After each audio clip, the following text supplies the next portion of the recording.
perhaps unless there is someone else who's the first cousin of my mother, who happens to be a living granddaughter of William Belt Lynn.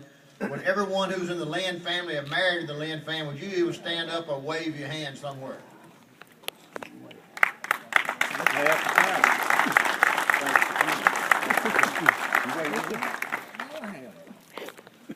I might also comment that our cousin, at least to me, second cousin, Leon Lynn's not here, but he's the designer of this building over here. There's a plaque over there for Jenwright, Ryan, and Lynn. And I don't think at the time that was done, anyone thought about the historical significance that William Belt, a great-grandson of William Belt Lynn, would be the designer of the hangar, the building next to the hangar, the FBO operation, but it is. And for those of y'all who go in that room, you can look and you will see that as part of the plaque. And so sort of works out conveniently. When I started researching William Belt Lynn, I didn't know there was going to be an opportunity to participate in the hangar deal. The Colonel's very generous supposedly about what I've done to help with this, but the truth about the matter is that 95% of what you see here is paid for by the taxpayers. And so if you're in this audience today and you pay taxes, you're the people who paid to do this.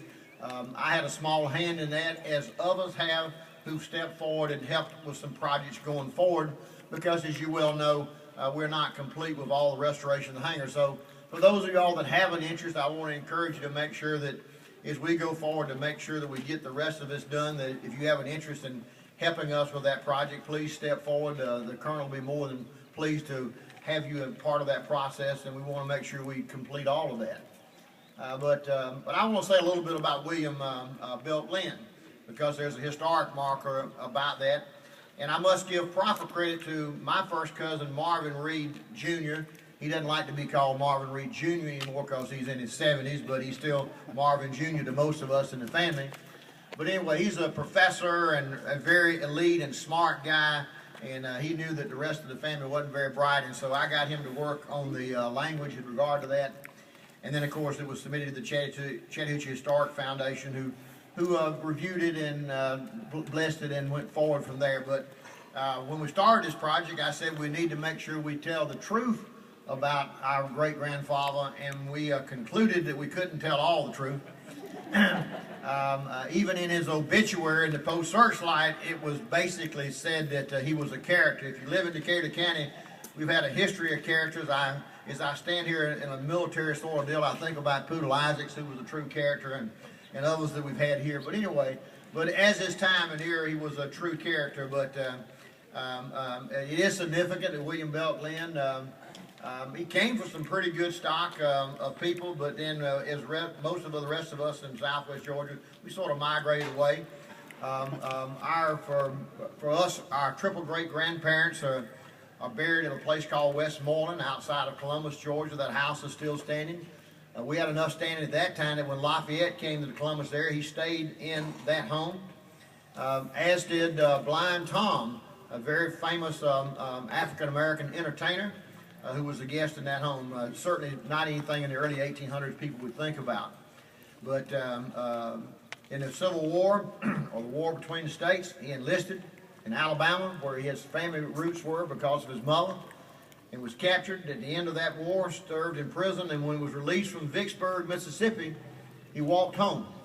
And nobody knows exactly when he walked into Decatur County, but by 1969, he had managed to marry into the Donaldson family. Unlike the poor folks in the Lynn family, the Donaldsons had some real money and some land. And it's a reminder to all of us that at the altar, you can always marry more money than you can make.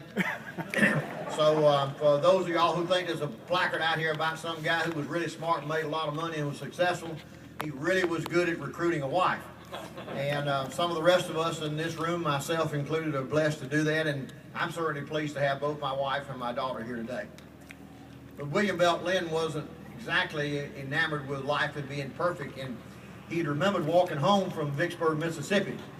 And it was a tradition he passed on to his children. I do not know for a fact if all 7 sons were given a $50, but I know that my grandfather was. And $50 was supposedly where almost anywhere you could ride in Georgia on a train. If you got somewhere, you could get back home to Lynn Station. And so each of those children had a $50 that they carried in their pocket. So there was a reminder that it's a long ways from Bainbridge, Georgia to Vicksburg, Mississippi, but he was blessed to be successful in building a business and accumulating land, raising a lot of cattle. And for us in the Lynn family, thanks to Carl and his family, there are still some cows grazing on some of the land that was part of the process of what William Belk Lynn had. Unfortunately, most of our kin folks had wine, women, and other great festivities and managed to throw away the land, the cattle, and the money. That's the reason all the rest of them had to work all these years. We would have been a lot better to have been easy. But William Belk Lynn was a pioneer.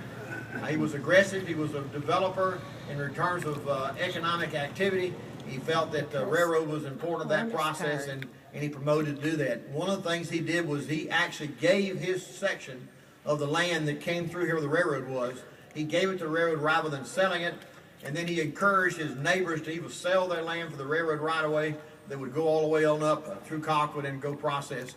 Those of y'all who follow the history correctly know that it was actually only built from Bainbridge up to Lynn Station and then stopped before it went to El Dorado. So anyway, we're proud as Lynn's to be part of this process. It's important to us that these things that is historic have been saved and protected. And for each and every one of y'all that are involved in this process, and to our county administrators and to Colonel Breedlove and everyone else, we say thank you for having the foresight and the ability to look forward and to know that this all could be part of something that will be here for a long time for all of us. And with that, I have been asked to introduce Governor Perdue, who's going to make some remarks. And I think that Governor Perdue has been down here on a special mission with me. We've not been successful in that mission in camouflage yet, but we're on that target. But it's not the first time he's been to Bainbridge. He's a pilot. He's flown into Bainbridge many times. When he was campaigning for governor, it was one of the great assets we had, the fact that he was a pilot. I know in the 8 years that Governor Perdue was governor of Georgia that good things happened for Decatur County and for Bainbridge. The FBO operation next to would be one of those.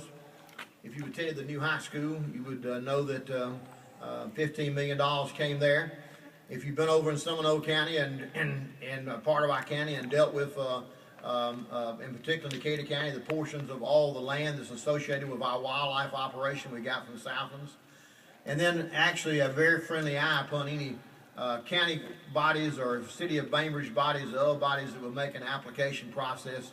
I noted during those 8 years that we didn't get too tied up in the bureaucratic process. And so some of what we're able to do today to use to our advantage is a result of Governor Perdue. We're proud that he served as our governor. We're proud to call him our friend. We're very proud to have him here to make remarks. Governor Perdue.